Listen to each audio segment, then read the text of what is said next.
Hello students, good morning. मैं doctor RP. Maheshwari. ई lectures की इस सीरीज़ में हमने स्टार्ट किया था रेजोनेंस से। आपका सब्जेक्ट कोड है E205। आज इसके अंदर हम आपको क्यू फैक्टर या quality factor series resonance circuit में क्या होता है इसके बारे में डिस्कस करेंगे। ठीक है, कल बैंडविड्थ और उससे संबंधित जितनी भी डेरिवेशंस थी लास्ट लेक्चर में हमने कल आपको बताया था। आज क्यू फैक्टर या क्वालिटी फैक्टर, इंडक्टर का और कैपेसिटर का क्या डेफिनेशन होती है क्यू फैक्टर की और कैसे उसका मैथमेटिकल फॉर्मूला डेराइव करेंगे, ये आज मैं आपको बताऊंगा। एग्जामिनेशन के पॉइंट ऑफ व्यू से क्यू फैक्टर एक इम्पोर्टेंट टॉपिक है, क्योंकि 2 मार्क्स का जो क्वेश्चन आता है कंपलसरी, उसके अंदर भी कई बार डेफिनेशन पूछ लेते हैं, या इंडक्टर की या कैपेसिटर की या केवल क्यू फैक्टर की भी पूछी जा सकती है आपको डेफिनेशन। और उसके बाद इंडक्टर के लिए या चोक कोई, एग्जामिनेशन के अंदर दोनों क्वेश्चन पूछा जा सकता है कि इंडक्टर के लिए क्यू फैक्टर क्या होता है, डेफिनेशन बताइए और उसके लिए सूत्र स्थापित कीजिए, या कैपेसिटर के लिए। तो इंडक्टर में या चोक कोइल, दोनों कोई भी नाम आ सकता है, दोनों के लिए आपको सेम ही काम करना है। इंडक्टर कहे या चोक कोइल कहे, आपको दोनों के लिए एक ही डेरिवेशन करनी है, क्योंकि बेसिकली चोक कोइल या basically inductor having some resistance. ठीक है, तो ये इसकी क्यू फैक्टर की डेफिनेशन है, ये क्यू फैक्टर है। ठीक है, दिस इज क्यू फैक्टर। तो इसे क्वालिटी फैक्टर भी कहते हैं।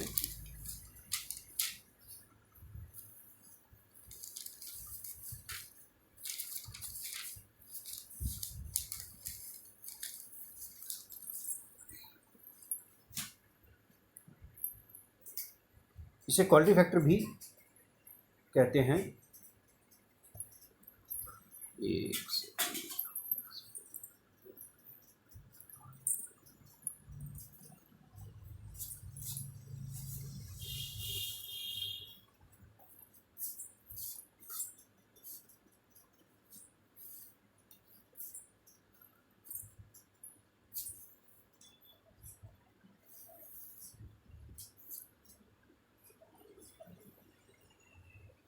इसे क्वालिटी फैक्टर भी कहते हैं।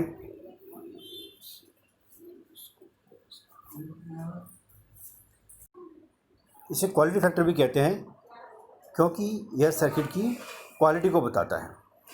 इंडक्टर और कैपेसिटर के लिए इसे निम्न प्रकार से डिफाइन किया जा सकता है।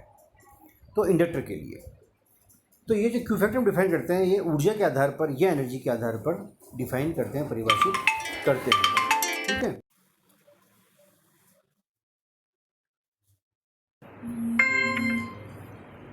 तो इंडक्टर तथा कैपेसिटर के लिए इसे निम्न प्रकार से परिभाषित किया जा सकता है।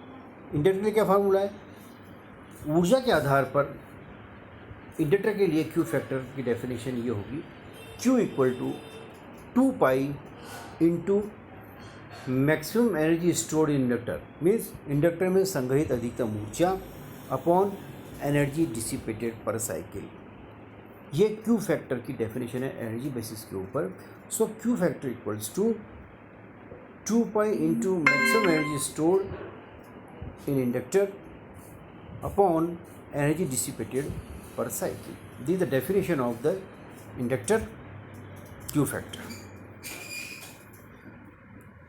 तो देखिए, आपको ये पता होना चाहिए कि एनर्जी स्टोर्ड इंडक्टर के अंदर जो मैक्सिमम एनर्जी स्टोर होती है वो होती है आपके ½ L/Im², जहाँ Im सर्किट में या इंडक्टर में अधिकतम करंट का मान है।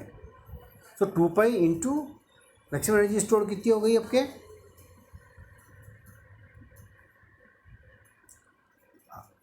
½ L/Im², और उसके बाद जो एनर्जी स्टोर्ड है वो है I²R, और उसको हम मल्टीप्लाई कर देंगे टाइम से, तो वो हो जाएगा हमारे एनर्जी स्टोर्ड पर साइकिल।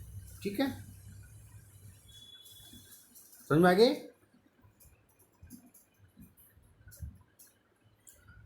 तो ये आपका फार्मूला हो गया 2 pi into half L I M square upon I square R into T.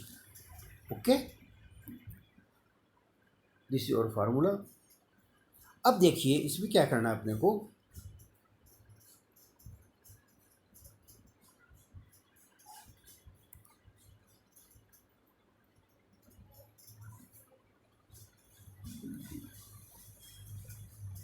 यहाँ पे देखिए आई एम लिखा हुआ, I am is maximum current. तो साइन वेव के लिए आपको पता होगा आरएमएस वैल्यू और मैक्सिमम वैल्यू में क्या डिफरेंस है, क्या रिलेशन है। तो आई जो आपका आरएमएस करंट है, I equal to I M upon root two होता है फॉर साइन वेव, ठीक है, और टी इक्वल टू होता है 1 अपॉन एफ, या टी आवर्तकाल और 1 अपॉन एफ आपकी फ्रिक्वेंसी। ये वैल्यू यहाँ पर रख दी हमने, ठीक है। तो 2 pi into half L I M square as it is रख दिया, और नीचे देखिए आई स्क्वायर है, इसकी जगह मैंने रख दिया I M upon root two का स्क्वायर इंटू आर, और टी की जगह रख दिया 1 अपॉन एफ, ठीक है। तो 2 पाई एज इट इज है, ऊपर वाला जो एक्सप्रेशन है वो एज इट इज है, half L I M square और 1 अपॉन एफ जो जिससे नीचे था वो ऊपर चले जाएगा, ठीक है। और नीचे क्या बच जाएगा, half I M square R. तो देखिए हाफ से हाफ कट गया, आई एम स्क्वायर से आई एम स्क्वायर कट गया, तो ऊपर बच गया 2 पाई तो यहाँ है, और एल एफ और बच जाएगा, ऊपर क्या बच जाएगा, एल एफ।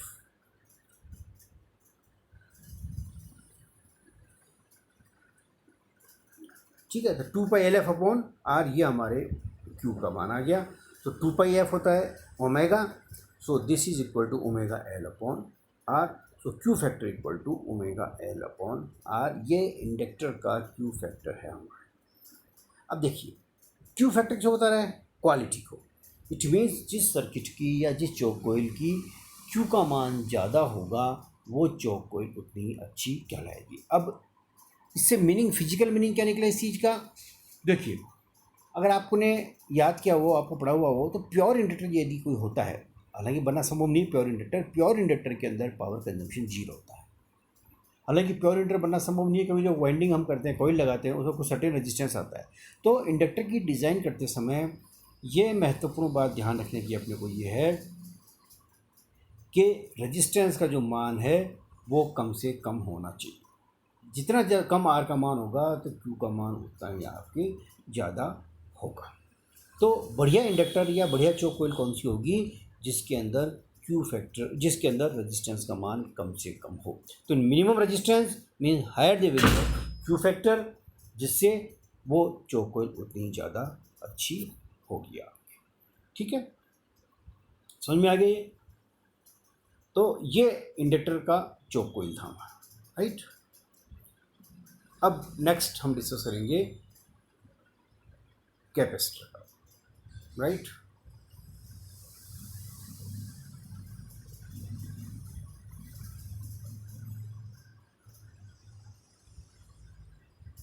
नाउ कैपेसिटर,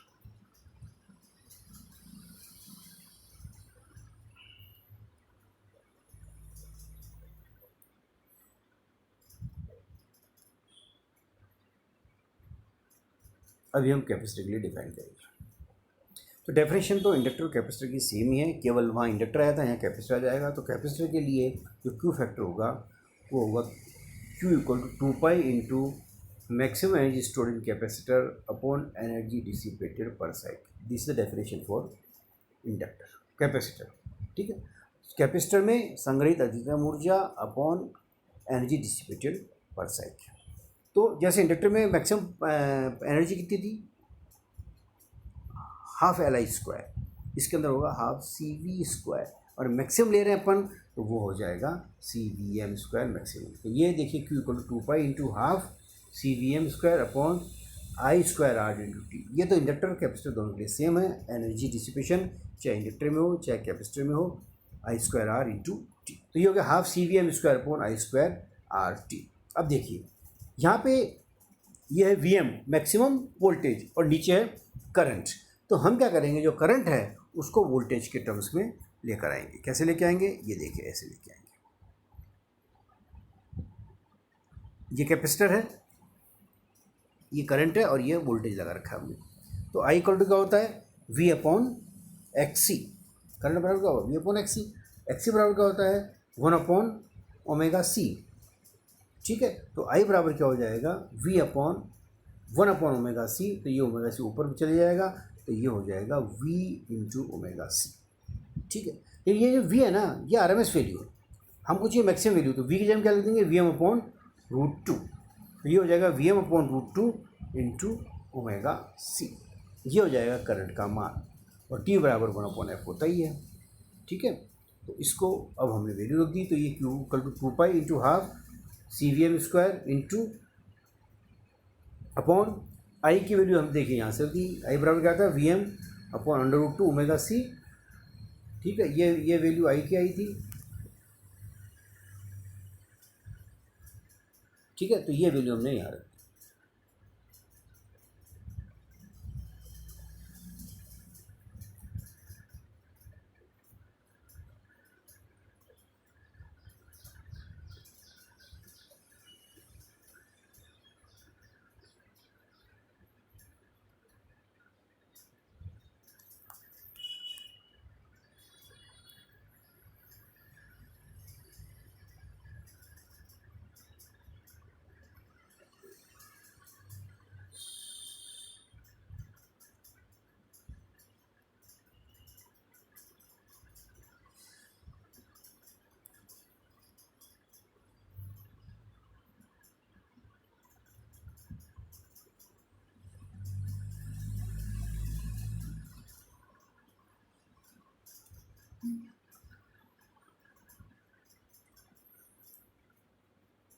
तो ये 2 pi into half C V M square upon, यहाँ मैंने रख दिया V M upon root two omega C.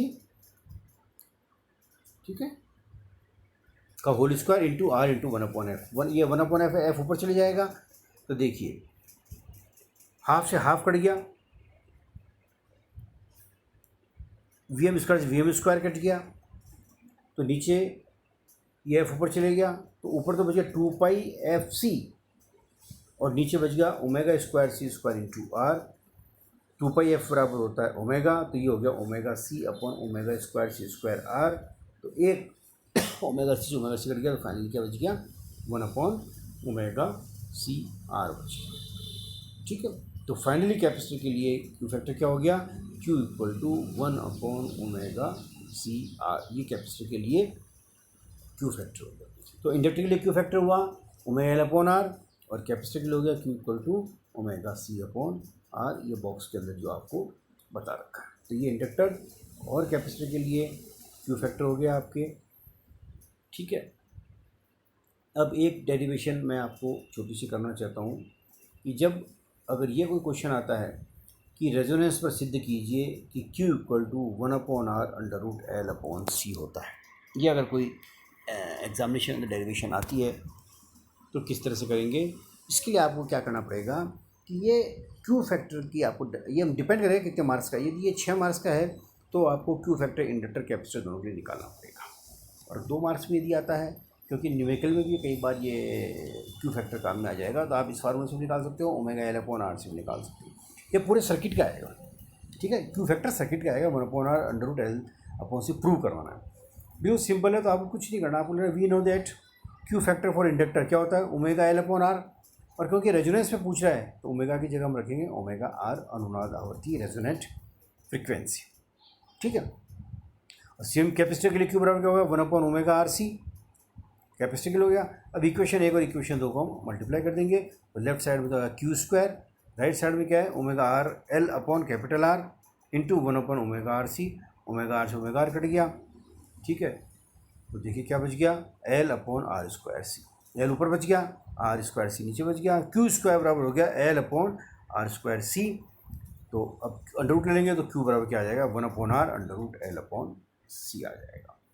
तो इस तरह से ये छोटी सी डेरिवेशन है क्यू फैक्टर की इंडक्टर और कैपेसिटर के टर्म्स के अंदर। तो सर्किट के लिए जी क्यू फैक्टर निकालना हो, जैसे आता है कोई क्वेश्चन क्यू फैक्टर निकालिए सर्किट का, तो you can use this formula 1/r under root L upon C. इसमें ध्यान रखना है आपको, एल की यूनिट आपको हेनरी में लेनी है। जैसे मिली हेनरी में दे रखी है तो 10⁻³ से मल्टीप्लाई करके लिखना है। कैपेसिटर की वैल्यू फैरेड में लेनी है, तो माइक्रो फैरेड दिया हुआ है तो 10⁻⁶ से गुणा करेंगे। पिको फैरेड दिया है तो 10⁻12 से गुणा करके और फिर हम क्यू फैक्टर निकालेंगे। अंडर रूट के अंदर जो ढंग से कैलकुलेशन कर लीजिए आप, ये आसानी से हो जाएगा। तो ये आज का क्यू फैक्टर की डेरिवेशन करवाई मैंने आपको इंडक्टर और कैपेसिटर के लिए। डेफिनेशन दोनों के लिए सेम है। फार्मूला इंडक्टर के लिए क्यू फैक्टर आएगा omega L upon R. Physical मैंने इसकी आपको क्लेरिफिकेशन बता दिया कि क्या मीनिंग है इसका। जितना कम आर का मान होगा चोक कोइल के अंदर, उतना ही क्यू फैक्टर बढ़िया होगा। और देखिए, आपको ये ध्यान रखना है कि पावर लॉस हमेशा रेजिस्टेंस के अंदर होता है। प्योर इंडक्टर और प्योर कैपेसिटर के अंदर कोई पावर लॉस नहीं होता है। तो प्योर इंडक्टर ये दिया है तो आप उसको कितने सालों तक चलाते रहो, उसमें कितने एम्पियर करंट भेज दीजिए, वो ना कभी गर्म होगा ना कभी जलेगा। ये सब किसके कारण होता है? रेजिस्टेंस के कारण। तो रेजिस्टेंस का मान जितना ज़्यादा कम होगा तो चोक कोइल है जो हमारी, उतनी ज़्यादा कम पावर लॉस उसके अंदर होगा, इसलिए गर्म भी कम होगी। यदि प्योर इंडक्टर की हमने चोक कोइल किसी तरह से डिज़ाइन कर ली, जो भी संभव नहीं है, जीवन में सैकड़ों साल तक इंडक्टर गर्म नहीं होगा। कितने थाउजेंड एम्पियर करंट उसके अंदर भेज दीजिए, कुछ नहीं होगा। लेकिन this is not physically possible. ठीक है। इसी प्रकार से कैपेसिटर के अंदर जो गर्म होता है, पावर लॉस होता है, वो उसके रेजिस्टेंस के कारण होता है। ठीक है। ये कॉमन जनरल फार्मूला मैंने आपको बता दिया। ओके।